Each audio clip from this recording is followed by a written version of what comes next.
Yes. Yeah, so we're recording. We are live on YouTube, supposedly. I'm assuming that we are, because I'm not going to watch that while we do this. We want to talk about what's coming. So we have September the 23rd as a most important date in astrology and what we would know as astrotheology. That's what the term astrology means. Let's go ahead and give us your thoughts, Kara, and then I'll give you what I've found. Okay, so first of all, yes, September 23rd, it's a very important date.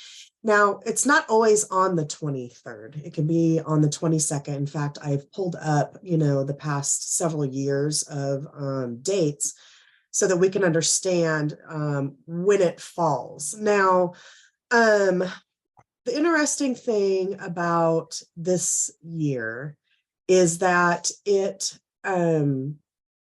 it's different, and it's different because, you sent me that Santos Bonacci video where September 23rd is in all the subliminal information that's out there. So that leads you to believe that this year is different.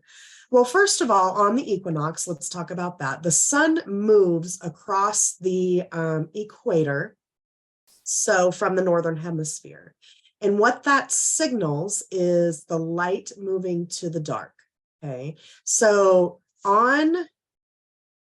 at exactly 9:50, according to what I have looked up, that's the time that it actually transits over. Now, the interesting thing is that on the Vedic calendar, it's the 22nd. Okay. Which is really interesting. So, but it's sort of like on the cusp there. Now, if you look at the past several years, it seems to go, I just went back to 2011. It fell on September 23rd. And then again on 2015. And in between that, it was September 22nd. And then on 2019, it fell on the 23rd. And then in 2023, it falls on the 23rd.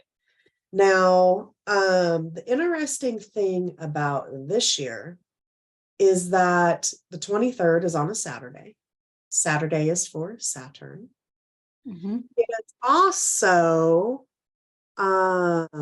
so if you go by the Vedic, it falls on the 22nd at, 9:50 in the evening. Okay. And it's on the 8th moon. So again, the 8th moon is Saturn, and I want to read to you what it says. This moon happens to be a waxing moon. So waxing means it's getting full. So it allows you to bring in energy. Okay. Yep. And so according to the Vedic, it's basically not a very auspicious moon. The 8th, again, if you go to numerology in Vedic, also represents Saturn. So you can kind of think of the infinity symbol where it just goes around and around in a never-ending cycle. And the point of Saturn is to teach us by hard lessons, difficult times. And the point of Saturn is to eventually break the cycle. So this particular moon, the 8th waxing, is usually reserved for ancestors or people who have passed to the other side or the other world. There's another one here. So it's also worshiping the goddess, and it has to do with pure energy and power. Okay, so it's not just Saturn there, it's goddess energy. Mm-hmm.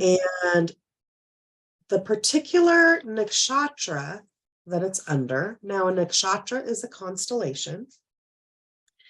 And this constellation that the moon is in, essentially the moon pulls energy from the constellation it's under, okay?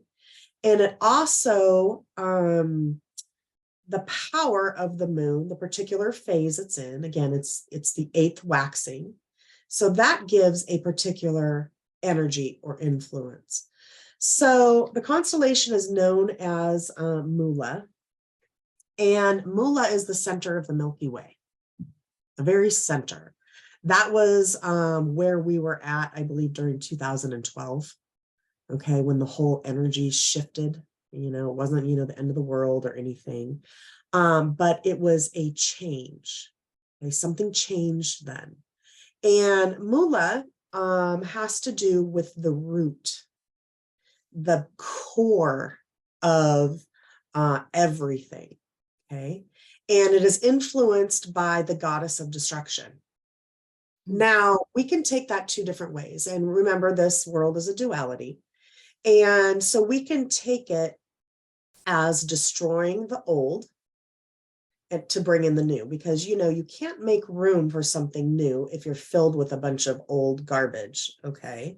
So in a way that could be positive. And Ellen, I would like you to let me know what you think, because the movies have, in my opinion, some sort of cosmic link. They have a special connection that allows them to download information. And so you're seeing 923, 923, 923 in all these movies. And that's important. And it could be bad, it could be good. So just remember that Mula, so I'm going to read this to you. It's Vedic. And it has the power to destroy, to create or destroy. Sorry, let me turn my phone off. Has the power to create or destroy. And it's a basis above is breaking things apart, and the basis below is crushing things. Through these, one gains the power to destroy. So under this nakshatra, it allows us to destroy things at their root. And it brings in the necessary destruction in order for creation to happen. Okay. So again, you have to destroy before you can create.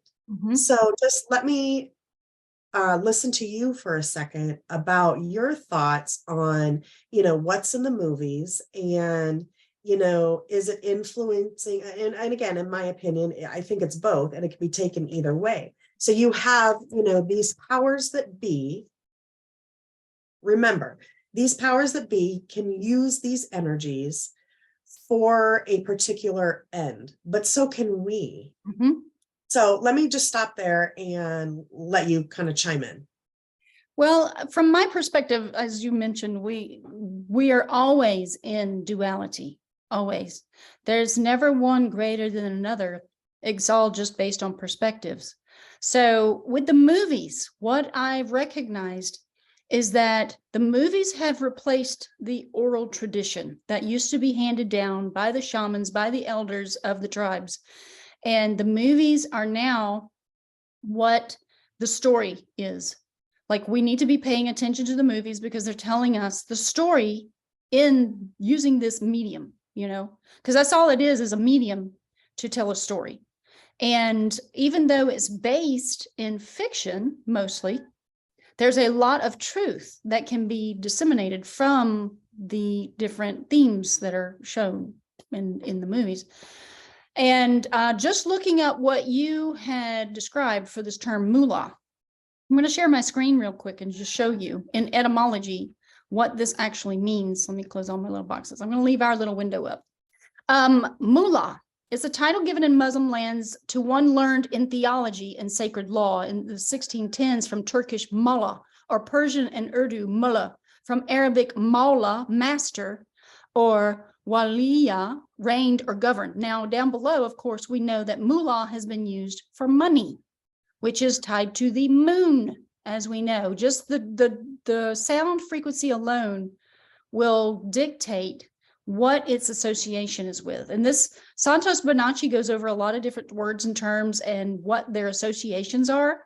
And I think his work from just yesterday, from what I was watching on one of his latest uploaded videos, he was actually tying in people's names to the celestial heavens and showing that we are all of the sun. We are from these stars, based on the language that our name is actually speaking. So that, you know, all of this stuff is tied into the celestial heavens, which is why I and Kara both, we can't express enough how much everyone should be looking into astrology or the zodiac wheel of time in all these different cultures, because there's not just one to follow. You can learn even more if you blanket across all of them. The only ones I know of are the ones in the Veda and the Chinese and the Western. So that would be the Eastern tradition and the Western tradition in the zodiac, so that people can learn as much as possible about spirit alchemy, which is connected to the stars. This, in my opinion, and not just my opinion, because when you really get into the research of alchemy, of the heavenly sciences, what the alchemists of old were speaking of, the alchemists are actually the philosophers of yesterday, you know, all these old times. They were telling us what this world was about and what we were actually doing here. And they tried to bring all of this into our world, but of course, there has been a demiurge known as Yaldabaoth, or Yahweh, that has been here, is always been here, is eternal in this construct, and it is the dark force, or the force that we can call a destructive force, who will erase all of that collective thought and erase and destroy all of the things of creation in order for us to bring about changes too. I mean, it's always pushing and squeezing us. So I was explaining to Kara before we got on live that this Yaldabaoth that is spoken of in the Nag Hammadi text, it is a force that is constantly chasing us by squeezing us around the wheel of time into a direction. We can't just stay stagnant in one construct and in one moment of time. We are constantly in motion, because time, even though it does not exist, the world is in constant evolution. Nature is constantly evolving around us. You'll see plants coming up and then dying off, and then a new plant will take its place. It's constantly in motion, but we do not pay attention to these very subtle things around us. So it's important to truly know the foundations of our reality and to begin seeing into the wheel of time as our story. And this is where this usurping came in. When you look into the Ottoman Empire, and it was Emperor Otto who brought about this whole religion or religioning of the mind through the Vatican, establishing the Roman Empire state of religion, he came about and said, you know what? Since they already knew through the alchemy of old and all of the ancient texts that everything is a story, whose story are you following? They decided to claim all of us for their story. They, being a darker destructive force, they wanted to rule over everyone else and place themselves on high. So that's what we're dealing with now. And you won't know this stuff until you really start digging. So, but yeah, that's just kind of a little blip, I guess, Kara, of some of the things that I've discovered. And then, of course, Santos. I recommend everybody go listen to Santos. He's very knowledgeable. Yeah, I listened to him years ago and I completely forgot about him until you brought it up the other day. I'm like, oh yeah, that's right. And I'm glad I saw that video. I think some things that we need to discuss is what we can do as an individual to help, help bring in positive energy versus negative. Now, when again, things have to be destroyed. Like we're in a construct. We were just discussing this before we went on live, that it's not good. It's not normal. We go to work 40 hours a week. We're exhausted. So we come home, we flip on the TV, we got all these bills, these taxes, and we're just like, stuck in this material world. And we can use this energy of destruction, I guess, to change that and to really focus on what we want to see. You know what I mean? Now, the powers that be are going to use this energy for what they want. Mm-hmm. I personally don't want to be in a 15-minute city. I don't want to have barcodes in my hands. I don't want that life, and I don't consent to it. And so we need to focus our energies on this day to what we want to see, what's positive for us. Ellen, you want to add to that? Exactly. So, we are the creators of our own reality. This is something that's being spoken of on all levels of spirituality. And we're the manifester of our dreams. What world do you envision? Yes, the construct is changing to control us more because they're losing control. They know that the timelines are shifting. So the power structure has to change and shift. We have been using a fiat currency, which does not serve us. It is not gold backed. Therefore, they can just print it until the end of times. And so there are forces of light that are here that are people who are coming into their consciousness to restore the balance in this world because they see how discordant it's becoming. And just to really think about, where do you feel like you belong? Because this corporate world is part of the old world that is dying. And it has to die in order for the rebirth of a new era and a new epoch based on people who are truly finding themselves and questioning their own reality and existence and their role to play in this construct. Because we have to do it together. And eventually, throughout time, we do get it. Like in the age of Gemini, that's considered the age of brotherly love, where everybody is sharing and caring about each other.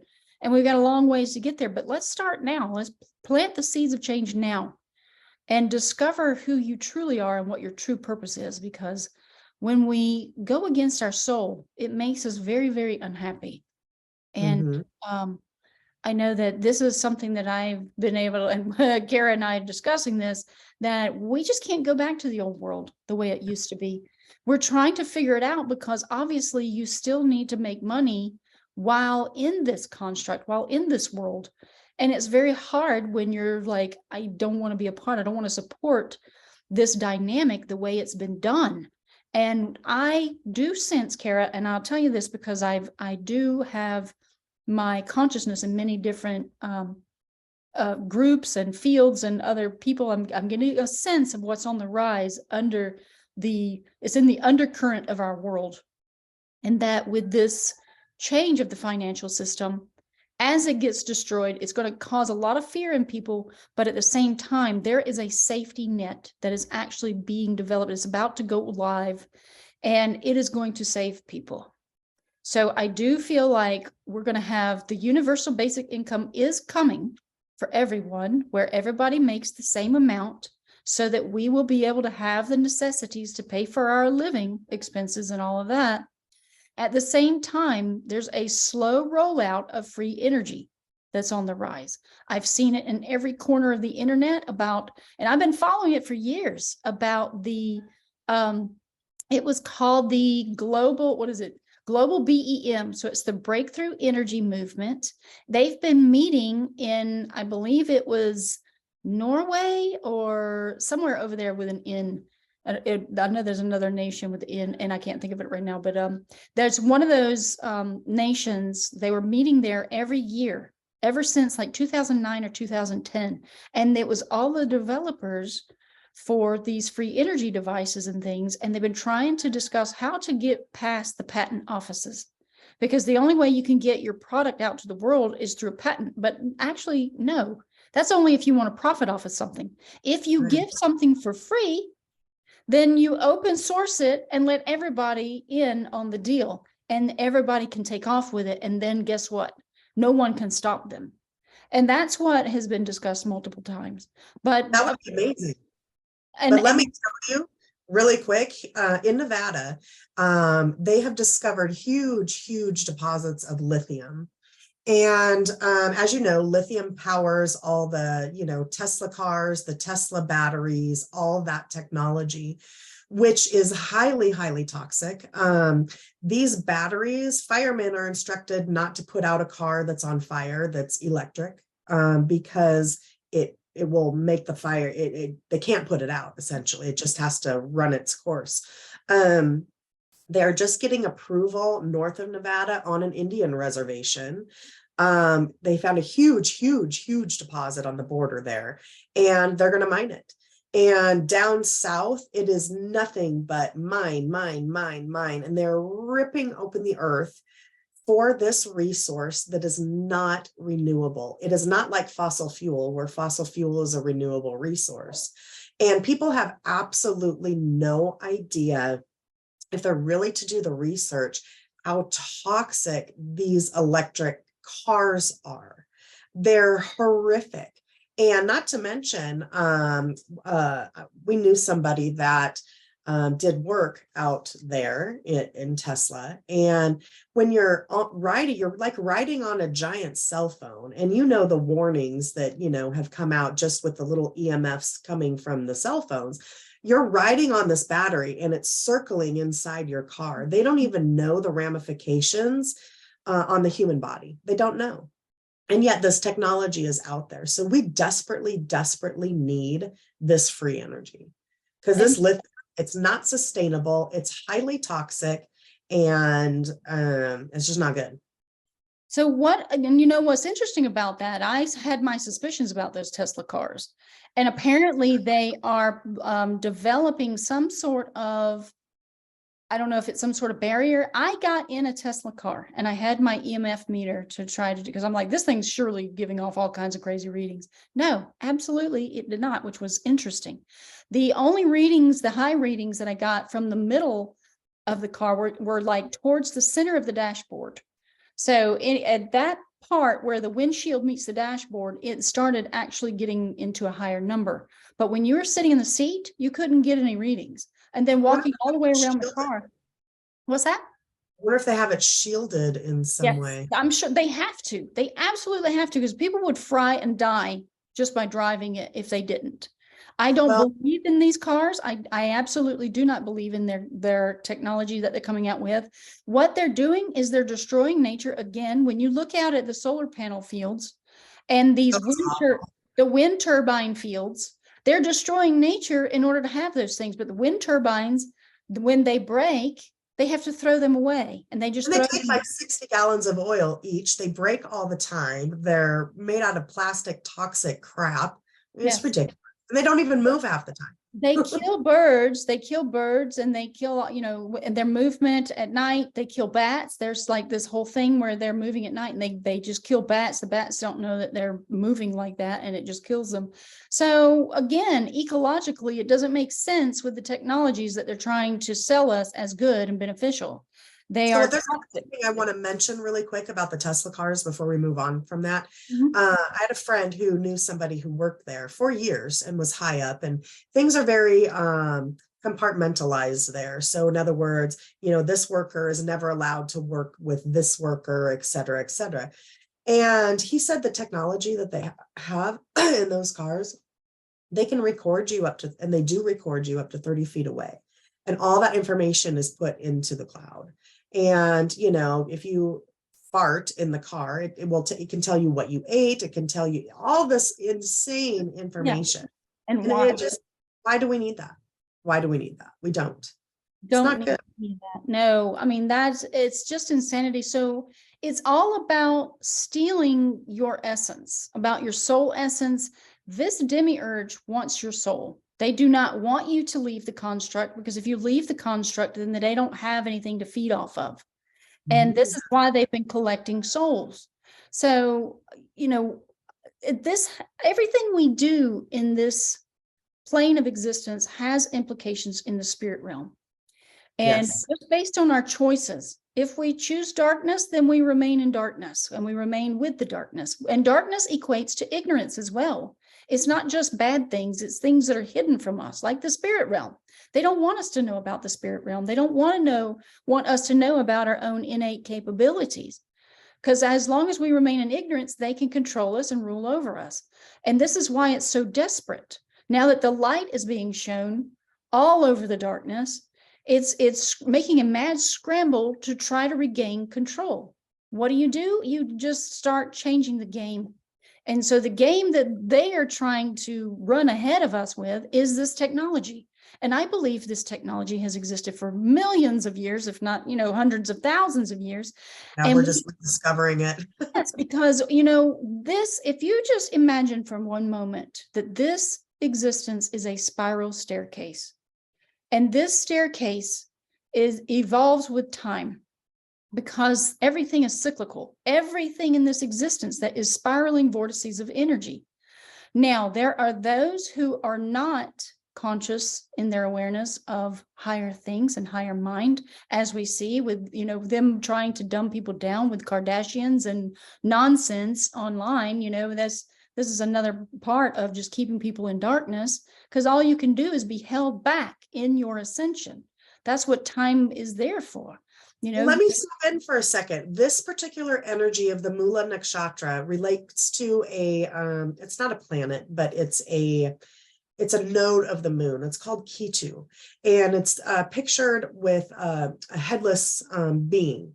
And what that implicates is losing your head so that you no longer see and desire the material world. And the ultimate goal of Ketu is to liberate you and enlighten you.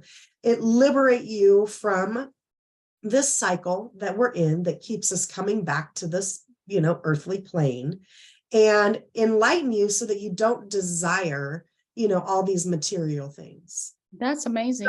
And we need to use this energy for our benefit on this day. Yes. We need to meditate on it. We need to, and the biggest thing, a lot of people don't know how to meditate, and it comes down to feeling. What you feel grateful, feel thankful, and feel love. And when you get that feeling and, you bring a smile to your face and you're feeling that, then, tell the universe what you want, tell the universe the direction that you want to go. And that's how we can contribute the positive energy on this day. Yes. And really, we see that a lot of people, they've literally lost their heads, like they are so deep into the material world that they have no clue who they are, where they are, what they're doing. And just the discordant things that I see, coming out in all directions. I'm like, people are missing love is what it boils down to. Not being heart-based, not being heart-centered, and especially gratitude. When you actually sit and you feel love, and then you take it to gratitude, you feel your energy bump up even just a little bit higher. And you can start using this energy as a manifestation. So I'm going to teach people right now how to manifest anything in this reality. You can do it. It's so very simple. You do have to pretty much know the sensations in your body. You can feel that. So what you want to do is just sit, and especially in the quiet time, make sure there's not a whole lot of noise that will distract you. You close your eyes. You can do this at night before you go to bed. Just sit and breathe and listen to your breath. But then bring your awareness into your hands and sensate the tingling feeling of blood flowing through your hands and all the energy there. Then that's just recognizing that you are living energy. Then bring that energy into your heart space. Now, remember what it feels like to feel love inside of you. And as you feel that emotion, inhale. When you inhale, you're bringing in, you're pulling in energy. So you're inhaling. Now bring it up through your body, channel it up. I start tingling, and it starts from low and it starts going high, just like a wick, lighting the fuse, going up, and then sparkles are just going all over. Then in that moment that you feel all that tingling sensation, ask for help, especially if it's finances. Financially or emotionally, whatever it is, ask for help. It is that simple. Then let go of the thought. You have to let go of your thoughts. If you're constantly holding on to a thought, it's like holding on to a bunch of balloons. And you've got all these ideas and all these balloons, all these needs that you need currently. Well, you have to release them into the ether, because your thoughts go out, but then they come back because it's magnetic. So if you're constantly keeping them in your consciousness, you're not letting them go, and they can't go out and work for you. You let them go, and then you move on, and you go and busy yourself with your days. Eventually, your manifestations come like that. As soon as you get this whole notion on how to do this and how to feel it again and feel these emotional states and the emotional energy and make that connection, you just ask for whatever it is, and it happens. I do this. I always have to remind myself. The universe will give you what you need. It will. Absolutely, it will. So, I mean, this is just one of the many tools that you can add to your toolbox. There are many ways to manifest, but this is one of the main ways that I've learned to do it. I'll look up at the stars at night and I'll just raise my energy, feel that vibration, feel the tingling, and then ask. And then I walk away and I'm like, okay, I've put it out there. It's that easy. This is what prayer is. When people truly are heartfelt in their prayers and are just pouring their heart and their emotions into it, that once they're done, that goes out and it manifests in the ether. It's all of our attention that's given emotionally, because it's the mind and the body, which is the physical form, to feel the emanations inside, but the emotions that run through the channels of our chakra system and then coming outward to manifest with the ether. The ether is a malleable substance. It's a substance that works with our consciousness, and we just need to learn how to use it again to our desires, not theirs. Exactly. And so since we're all compartmentalized away from each other, they have control over us because they can control what we see, what we do. But no, if you can center yourself, this is why meditation is so important. Center yourself and focus on creating your world, just your environment, and then joining in groups of people with meditations to then co-create that entire experience. Whatever it is, seeing the world as a peaceful place, a beautiful place where we're all helping. This is what's coming. We are about to see greatness that we have not seen in a very, very long time. Apparently, there are people who are starting to notice the cycles of time, even in smaller increments, not just the great wheel or not just the months or the years. It's in cycles of time that are compacted in about 20-year cycles. So they have a seasonal thing, and you guys can go look at this book. I haven't bought this book, but I just read some of the excerpts from it. It's called The Fourth Turning. And this person noticed that there are every 20 years cycles like spring, summer, winter, and fall. And right now we're in the winter. The winter is about to end and a golden spring is about to happen. So because where we go one, we go all. This is a very good statement because it's all one universe, one voice system with the dark and the light together. Where they have been, we are about to go. They've all been rich. So now that little string, that thread that is attached to us too, it's about to pull us along. We are sitting here as millionaires, as we all are just sitting here in this little time and space capsule right now that we're creating. We're millionaires based on our birth certificate, but we've never known this. These usurpers did this to us. And now, because they sold that into the construct of their story, their timeline, their Gregorian calendar, now that truth is slipping out and people are starting to take back their sovereignty. They're trying to get access to their Sesta trust that is tied to the birth certificate. That means that they get to access it and then back charge all of the usurpers, the thieves who have been criminalizing and sucking vampiring off of their accounts. I am a part of a group of people that do this. I know so many people that are in this now, and I'm tied to all these different groups, so I'm keeping wind of it all. I've known about this for 30 years, and I've watched people. Yeah, and it's just now coming out. Yes. And people need to understand. And I would love for you to do a video just on that topic. I mean, it even goes down to the color of ink you're signing your documents in. Why can you not sign your mortgage, which is mortgage papers, in anything but black ink?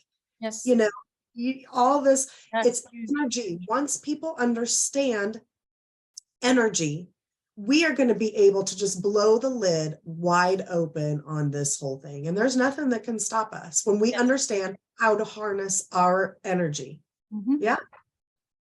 Yep. The keys are given back to the kingdom during this time because we need them for the future of humanity. What's going to happen in the future is going to challenge our innate abilities. We must know how to astral project, to know the future and timelines and things. We must know how to remote view from our bodies into other spaces of this ethereal plane. I mean, this is all the experiences that are coming in the future. That's why they're now planting the seeds of the metaverse to be the antithesis, to offer people, oh, look at all these great abilities you can now get because artificial intelligence can do it for you. You can even have this technology in your body and you can be superhuman. And you can live forever. You're giving away your power, and they're starting with the children. Yes. You know, everything in schools now is all digitized, computerized, and they're getting them used to that type of system so that it becomes normal, where they lose their contact with nature. And we have to have that. It's important. It's part, you know, it's what our physicality is made from. It's what helps us draw our energy. And, you know, I just think of little mushrooms in a dark, you know, hovel staring at a computer TV, and it's sucking, like, you know, the podlings out of the dark crystal, you know, sucking our energy, our essence from us. That's essentially what they're doing, and we need to put a stop to it. You know, I don't hate technology. I think it has its place, and I think it has its benefits, but it needs to be limited and it needs to be compartmentalized, and it certainly cannot take the place of our spirituality and, you know, take the place of nature. It's not okay. Exactly. And right now we don't have any laws governing the usage of technologies. And this is part of the problem. Like there needs to be a governing system over this, because right now, because it's coming from the oligarchs and they control every aspect of it because they built it and put it in place, it is now free reign for them to do whatever they wish to us.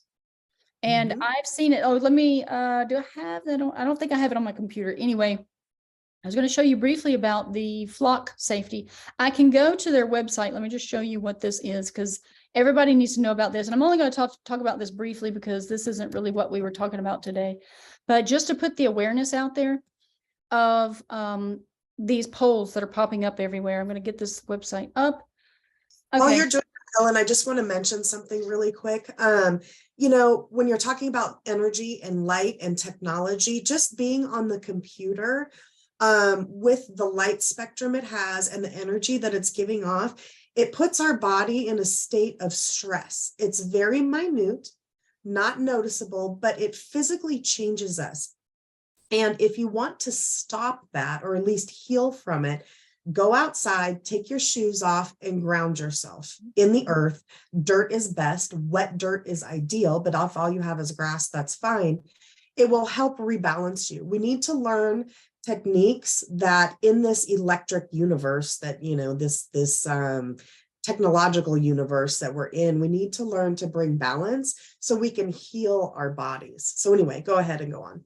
Yeah, I'm just going to share a screen real quick so we can see this. Okay, this, eliminate crime in your neighborhood. Okay, this is flock safety. Get this, sheep, right? Flock sheep. To solve and eliminate crime, you need evidence, protect your community and business and schools. So they're selling this technology to the police stations. You will see this little pole, and here's the little cameras right here. I'm just going to show you briefly. Let me get this out of here. And these little pop-up boxes are just ridiculous. This little pole that has this thing. Look for these in your neighborhood randomly. We have them. They are in the rural areas, on random roads, out in the countryside. You will pass this. This camera will be facing your tag. And they're about, 7 or 8 feet tall. Here's one right here. For your safety, just know that. Oh, this is for your safety. We're spying on you. but this is for your safety. I'm just going to be doing a video on this to kind of cover this because it's more awareness for people to look for these types of things and how this technocracy is rising as a means of control in the future. Right now, it's an observation for them to put this stuff up and to make it seem benign and for our benefit, because there's going to be a lot of crime. I mean, people are just, they don't know themselves, so they're being affected by these dark forces, these dark entities and shadows and things that can affect our beacon. So we're basically like a satellite dish. You know, we're going to send and receive signals. So we're walking around as a transmitter, and they, with their 5G and all their technology, they can actually beam certain frequencies at us that will change our dynamic. I was just coming You across. just hit the nail on the head right there. It's frequency based, and it's going to affect you. Yes. And it could affect you so much as to make you do things that you would not normally do. Yes. And that is coming down the pipe. I came across some information on that I will be sharing in another video as well. But let's just stick to the astrotheology of things and the beneficial aspects of what's coming. What I have sensed, because I've been watching again the undercurrent of things, there is currencies coming for the decentralized aspect of the world. Our world is about to be split into two and become more polarized as far as the darkness and the light. As we ascend through the houses and the different astrological ages, everything's more and more polarized so that you can see absolutely darkness and light. And you'll be able to determine even more in the future, because I've just kind of gone through these different ages and so intuitively picking out, like, okay, we started at base level, which was Pisces. Now we're going into Aquarius. In Veda, it's Capricorn. No, let me interject just a second. No, let me interject. So right now we actually are, according to the Vedas, in Pisces, and it's where the sun rises on the summer solstice. Yeah. Look at my Vedic calendar, it's rising in Pisces. And I want to read to everybody what Pisces can represent, and then you can kind of understand why all these things are happening right now. So Pisces is a water sign. It's ruled by Jupiter, but it really has to do with endings and the completion of a life cycle. It has to do with seclusion, loss, decline, misery, waste, expenses. But on the opposite side of that, it is ultimately, again, by destroying the bad, you make room for the new. So on the flip side of that, it has divine knowledge, detachment. Again, we want to detach from keeping up with the Joneses, from, all this excess and waste that we have had in this particular cycle. We want to detach from that. And ultimately liberation, which is called moksha. And so it has to do also with dreams, the realm of dreams, and you can interpret that. Instead of calling it the dream world, you can call it the other world, because we visit that when we sleep. And Pisces, it helps you realize that world is there, and it helps you open up to the idea that world even exists. And so as we leave that Pisces, and there's so many different I don't think anybody can put their finger on. I mean, some people can who really, really study the cycles, but we're not in Aquarius yet. We still have to destroy what is old to make way for what is new. Are we seeing glimpses of Aquarius? Absolutely. Mm-hmm. Absolutely. So no, in Vedic, we are not in Capricorn. We are in Pisces. And some people say it'll be 2150. Some people say we hit it in 2012, which I do not believe. Some people, it's all over. But back to what you were saying, and there are so many cycles within cycles within cycles within cycles. It gets down to the hour and the minute of the day. Yes, it does. Yes. Yeah, and that's where, Santos kind of touched upon that a little bit. And I have a calendar that tells you which sign we're in during the hours, and it's pretty detailed, the lunar calendar that I have. But yeah, I mean, I remember we had spoken like months ago and you said that it's actually Capricorn that we're going to be entering into or something like that. That's why I mentioned the Capricorn. No. It's Oh, okay. it's Pisces. I think I mentioned that you're a Capricorn, not according to the Vedic. Yeah, something. Yeah. Yeah, you have both in your chart. We're actually three. And again, it goes back to you'll see threes in everything. And one of your three happens to be Capricorn. So anyway, right now though, the sun is in Virgo and it will be in Virgo until, let's see here. It will be in Virgo until October 15th.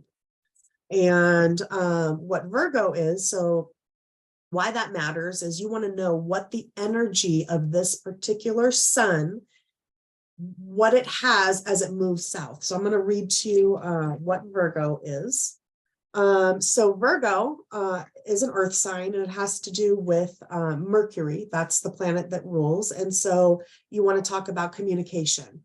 Okay, Mercury is communication. It's very quick. And this happens to be the house of health, wellness, and daily routine. On the negative side, it can deal with obstacles and enemies and difficulties. And then on the positive side, it can do with purification. Again, it goes back to that whole thing we were just discussing with, getting rid of the old, purifying yourself from the negative, the old to bring in the new. People who are, really highly attentive, serving others, that's the positive sign of that. So yes, this is a Virgo sun. Absolutely. So, Yeah. and so I wanted to, I'm questioning too, Kara, this has been on my mind for a while. Time doesn't really exist, but are the days of the week actually in their proper order? Oh my gosh, I'm glad you brought that up. Okay, so this is very, very complicated. So essentially I don't pretend to know everything. Like I like to say always, my truth today may not be my truth tomorrow based on new knowledge. I mean, it's as simple as that. Yeah, and so, 6 months from now, you might go back to this video and go, well, she said, blah, blah, blah. Well, guess what? I might have learned a new truth. So anyway, I'm going to speak from what I know of today. And the calendar we're on, the Gregorian calendar brought in by, Rome, essentially, it's a solar calendar. And the ancient calendars combine solar and lunar and seasonal. They combine them all to get a good time. So right now, and this is what I think, Ellen, and it's funny you brought this up because I've been contemplating this. I do believe the powers that be are using this current calendar. And the reason why is they wouldn't have changed it. Well, if you go back to the Chaldean calendar, it's different. So it starts with Monday. So Sunday is Monday. Monday, Wednesday, Friday, Sunday, Tuesday, Thursday, and Saturday stays the same. And when you use that, I believe that was the original calendar. There's a video I saw, I should send it to you and maybe you can make another video with it, where it actually makes these beautiful geometrical patterns in the sky. So let's go back to, remember when you and I were talking about the test that's coming, the presidential test? Well, I looked back and the first one that they did, I can't remember however many years ago, was on a Wednesday. Okay. Wednesday is Mercury's day. Yeah. Woden. Yeah. Yep. Mercury is the planet of communication. It moves very fast. Okay. And this year it's going to be done on a Wednesday. And that's the only reason why I think they are using the calendar as we know it today and not the ancient one, is because they are harnessing that energy of Mercury on a Wednesday as it is today. And I've been thinking, Kara, for the longest time, every week They test their sirens for tornado warnings and all that stuff on Wednesdays. See, there it is. They've There been it doing is. that ever since I was little. I mean, every town I've ever lived in, they have their test of the emergency broadcast system of their sirens on Wednesday. There it is. So yeah, every day of the week corresponds to a planet and brings in that energy. Every hour of every day corresponds to a planet and brings in that energy. Every lunar phase, corresponds to a particular constellation, which brings in that energy.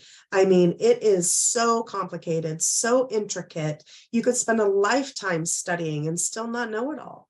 Yeah, I've been studying this for years and I'm barely scratching the surface. We need an Antikythera device that we do. that does it for us, like just a clock that says, okay, now ding ding, it's Mercury time. Oh, I'm supposed to be like, it's time to meditate. I'm in my mind. I'm in my mind space. Okay, bing bing, it's Venus time. Oh, I'm in my heart space. What can I do for you? I want to love you in this hour. I mean, like the thing is, confused because in the Vedic it goes by what time the sun rises in the morning. So every single day you may have a calendar that says beginning at 6 a.m. is this particular day on a Wednesday.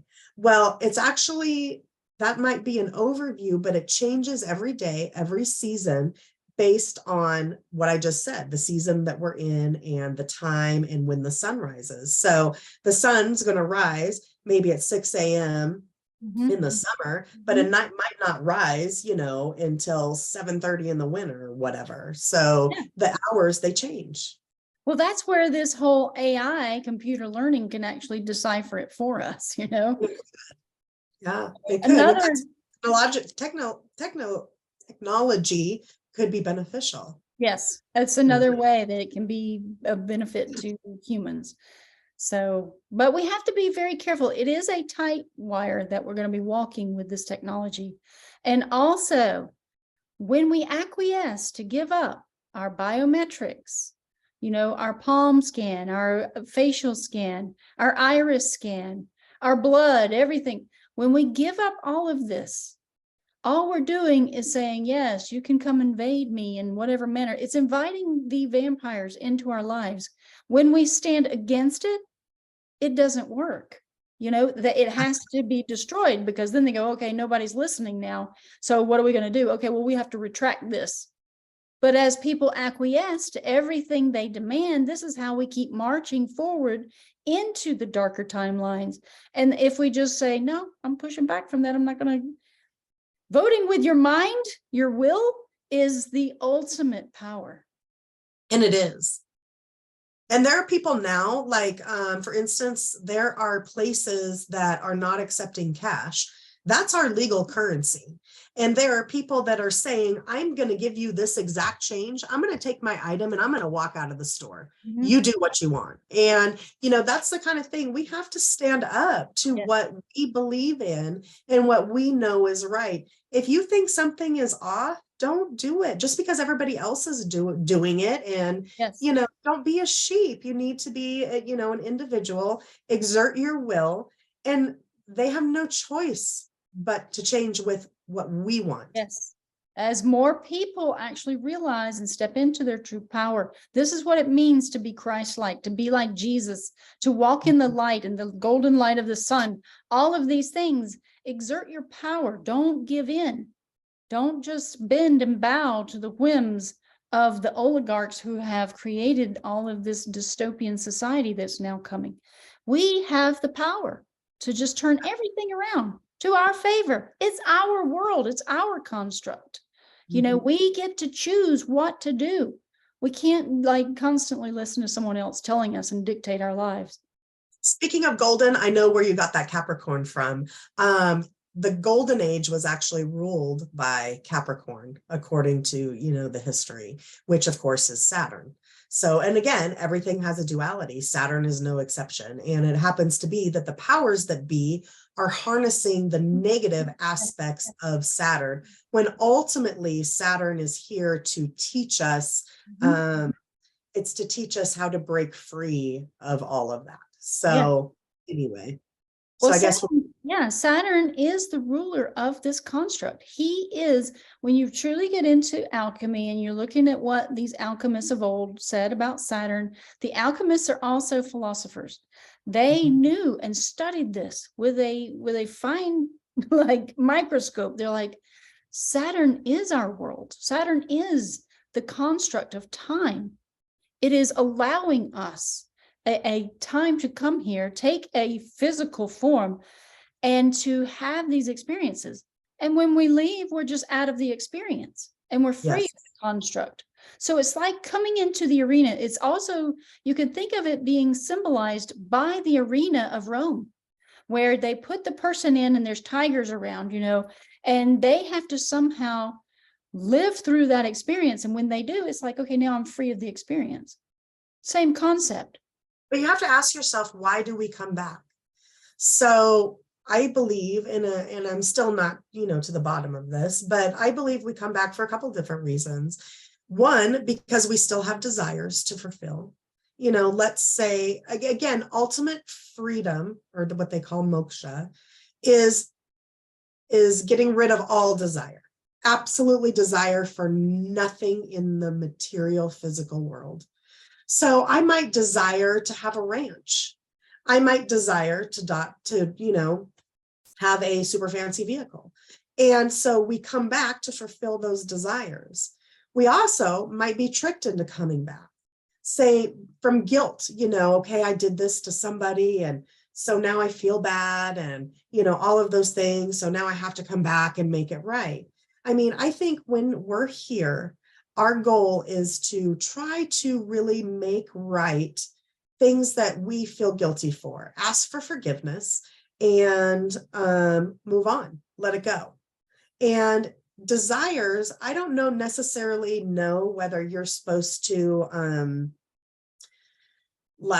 how there are certain sects that are like, you can't do this, you can't do that, you just totally abstain from everything. I don't necessarily think that's right. Or maybe to fulfill your desire. So maybe go do what it takes to get that new truck in a positive way. Mm-hmm. I don't really know. Well, I'll tell you from my perspective, based on the research of the hypnosis sessions and doing the hypnosis sessions. So when we die, none of this stuff matters anymore. Nothing we ever did matters. The physical plane doesn't matter. What we take, though, because you shift, your whole consciousness shifts into a world of understanding. Like you comprehend what all of it means. And you realize it's just an experience to learn and grow from. And that all of the guilt and all of the pain, all of the doubt, all those things are left behind. That's all no longer part of your experience, but you look back and you see, I learned this and this. So you learn to take these valuable lessons with you and you come down for more lessons. We choose to be here. Absolutely. We choose to be here in this time when it's very difficult. It's very challenging. We're here to help. I've figured out that I'm just a concierge. I'm a concierge. I've picked up different trails of everything, learning some things on my own. And then I'm wanting to share it with others to just help them, give them a little seed, a little direction, somewhere that they can turn to for whatever it is they're looking for. And then to help physically in other ways that I can with people around me. So it's all experiential. And it's amazing. When you have a hypnosis session, you go, wow, there's more to this entire existence than this physicality. And your inner knowing, this is why going within is so very important. I mean, but to be able to connect to your higher aspects, sometimes I believe that we need help. This is we're given tools, Ellen, and you and I talked about this. We are given tools in this earthly existence to help us, just like you and I have a lot of knowledge that people don't have. And I, like you, believe that we are here to help people. Yes. And I think we need to teach people how to use these tools of astrology, or in your case, tarot and past life regression, to help people use those energies to benefit their life here in this existence. Yes, absolutely. Because as we help others, we in turn help ourselves. And this lesson came to me strongest by using the crystals and the crystal healing technique by Marcel Vogel. I healed myself of asthma by healing others and giving it freely. And it was very powerful as a message, to recognize that wow, I just healed myself through other people. That's amazing. That's absolutely amazing. This is what we can do. Yeah, of course we can. Everybody can. You and I are not special. We just need to, share our knowledge, and then people can, start investigating for themselves. Sorry, my dog is losing. Oh, it's okay. Listen, so ultimately it boils down to us recognizing that we are fractals of the whole. Each one of us. We're just a small piece of a crystalline lattice. And we're just compartmentalized because of the design of this cosmos. This construct requires that everything be broken and then put back together, but it has to be us. We have to look and see, step away from this construct for a moment, look inwards and see. The destruction has happened like a bulldozer that's just going around the world. And then we have to unify to bring each little piece of our experience to add to the soup so that the soup can then be enjoyed by everyone. And look, the next thing you know, you turn around like, look, we made all these friends along the way. We connected again. Even if it is in a discordant kind of disconnected, we need to be in each other's fields of energy. Most important. Absolutely. This is why they don't want us near each other. Because once we get near each other, we become very, very powerful. And that's why you and I are here today, sharing this information with anybody who will listen, so that, people can come into their own power, and then they can share. Yes. And it just becomes this amazing, beautiful thing. Yep. Yeah. Becomes the flower of life. Yep. Experienced and lived.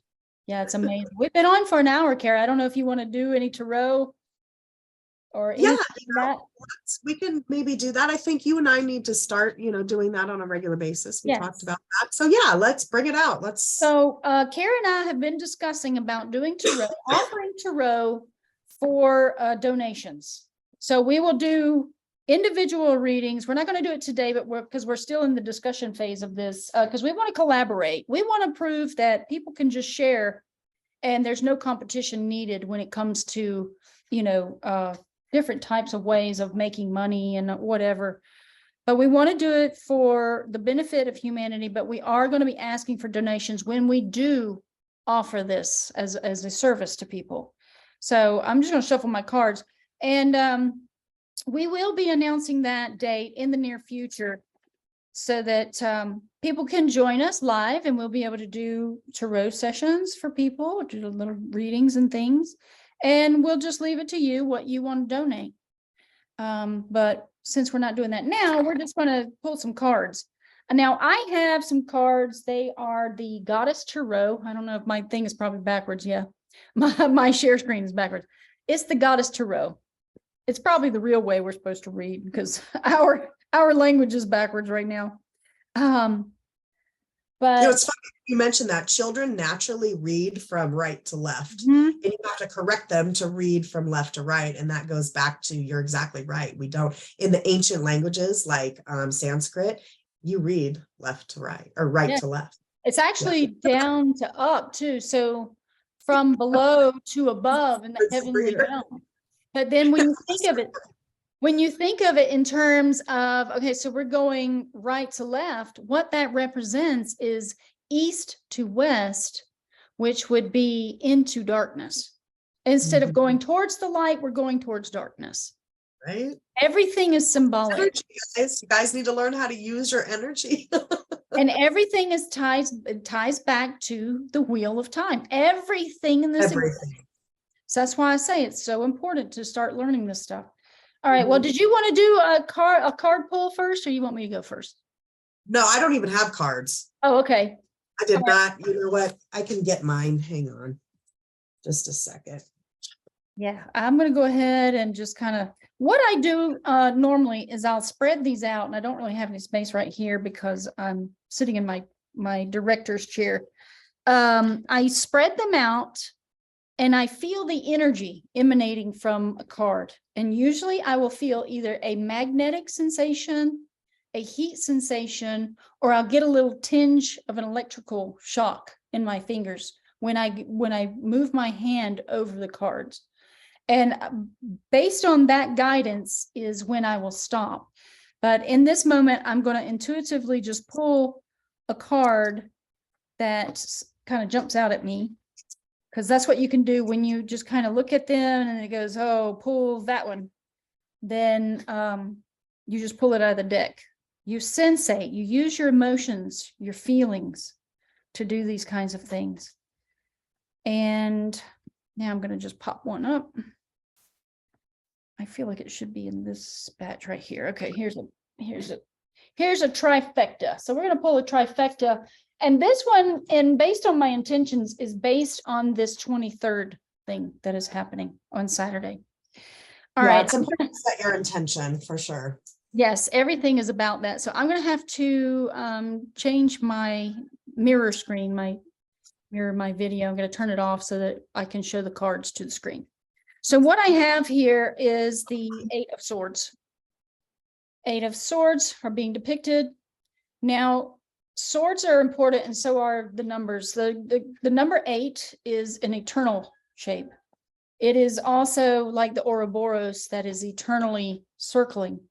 And with these swords, obviously swords are used as fire in battle. So what I've learned from the tarot is that it's based in the 4 elements of alchemy. And the different characters are also depicted, like the different archetypes that we come in as are depicted in tarot. But because I don't know this as an absolute science, I do have to refer to the terms and things, the different meanings that they give to the cards. So I'll just look that up right now. And so you guys, as you guys start to request these readings, it will actually help us in our progression of learning this modality, and also, you know, help you in turn to intuit different things that are coming down your path. So this deck also has different cards. It has like some extra things besides just the regular tarot, which is, I like it. It just added more to the whole mix. Okay, so we're going to get into the 8 of Swords. 8 of Swords. Let me read this. Surrounded by the 8 of Swords, and hold this up. The woman is entrapped. If she would only look up, she would see her way out, but she's too overwhelmed by difficulties to do so. This is actually very good, considering that we see this whole darkness that's starting to descend upon us. And we're starting to think, where is the way out?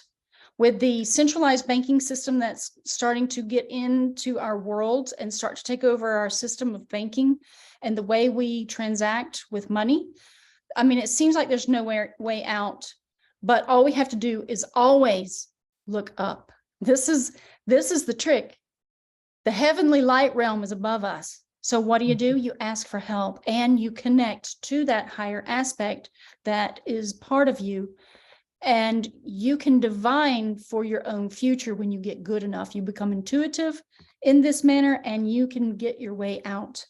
So and that goes back to the fear that is been perpetuated about the date of, you know, September 23rd. There's a lot of fear. So that is a perfect card for you to have pulled.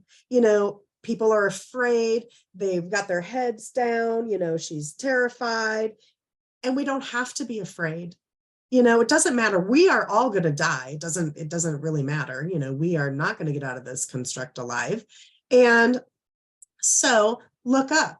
You're exactly right. Get away from your fear and come into into the light, into your enlightenment. So that was actually a very good card. Into your knowing. Yeah, well, and it says the inability to move, incapacitating, depressing feelings, feeling victimized or entrapped by others. Frozen in fear by everybody perpetuating fear. There it is. Wow. So the next card that I have, because I pulled 3 for this whole construct that's coming down the pipe. I pulled the Queen of Cups, and she was upside down.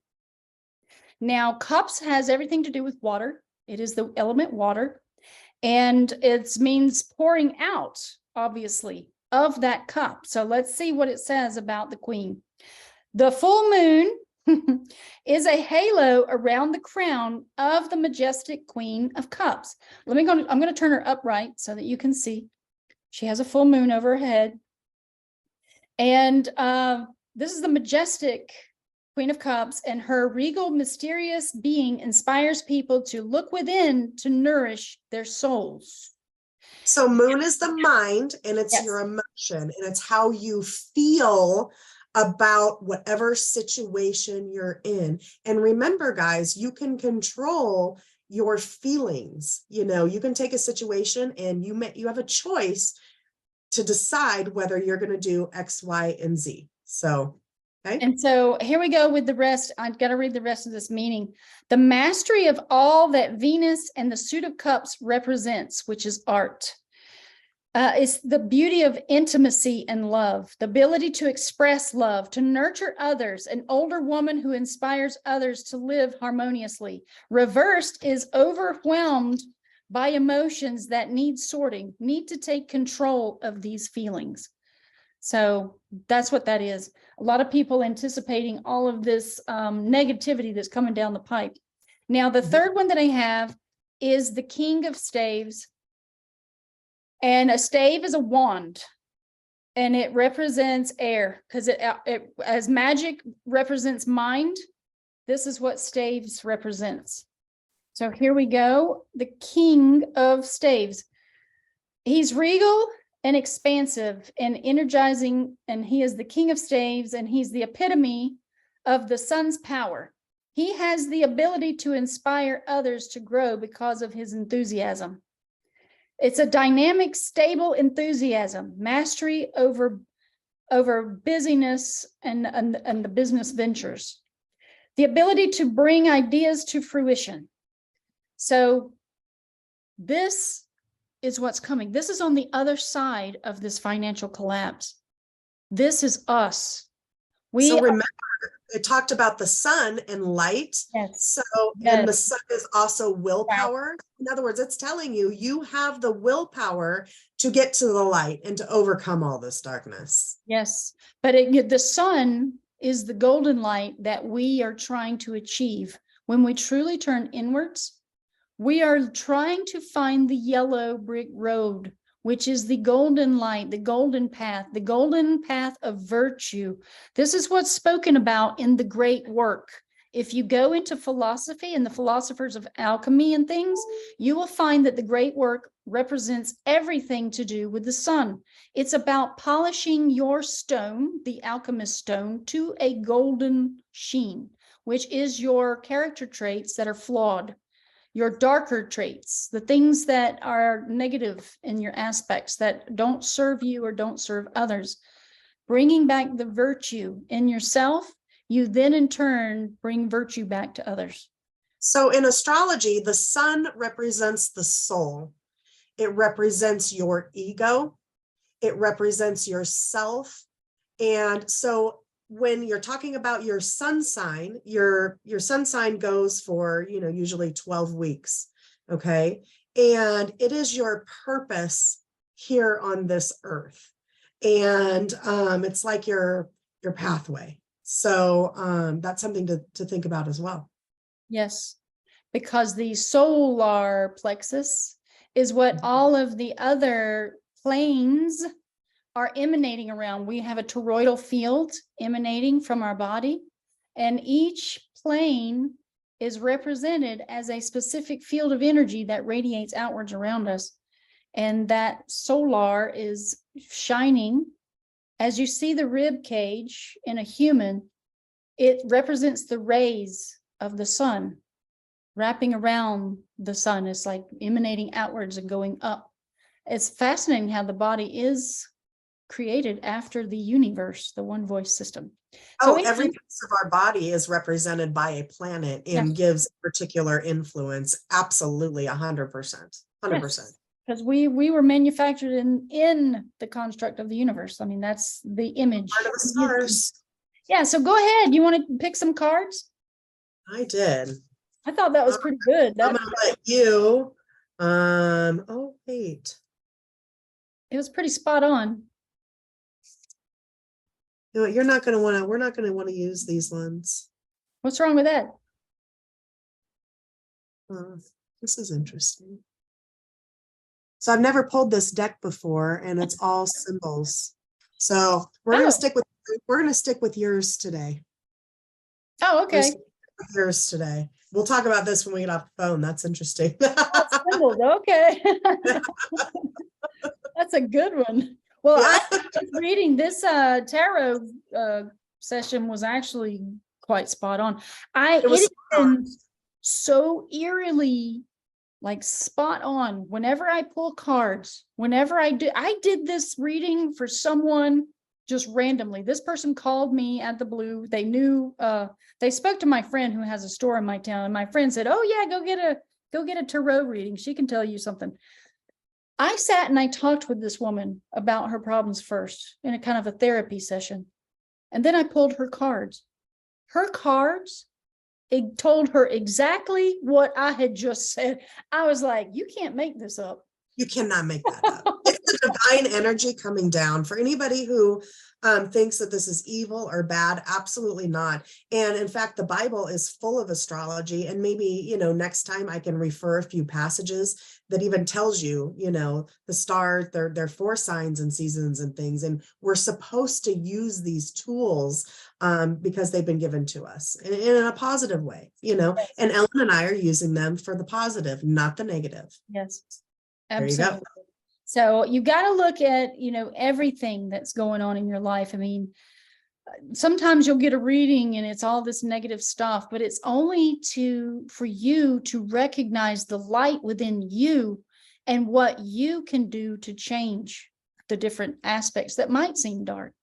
So, and that's what I have to say about that. I do recognize that there's dark and light in this world.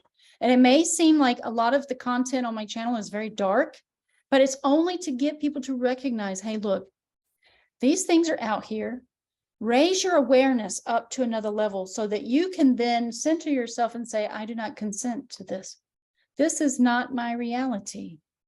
Because you can't just go through life completely ignoring that it doesn't exist. Now, it doesn't exist, that doesn't exist, it doesn't exist. It does exist, but it exists as only lessons to learn from. Mm-hmm. That's just the way I see it.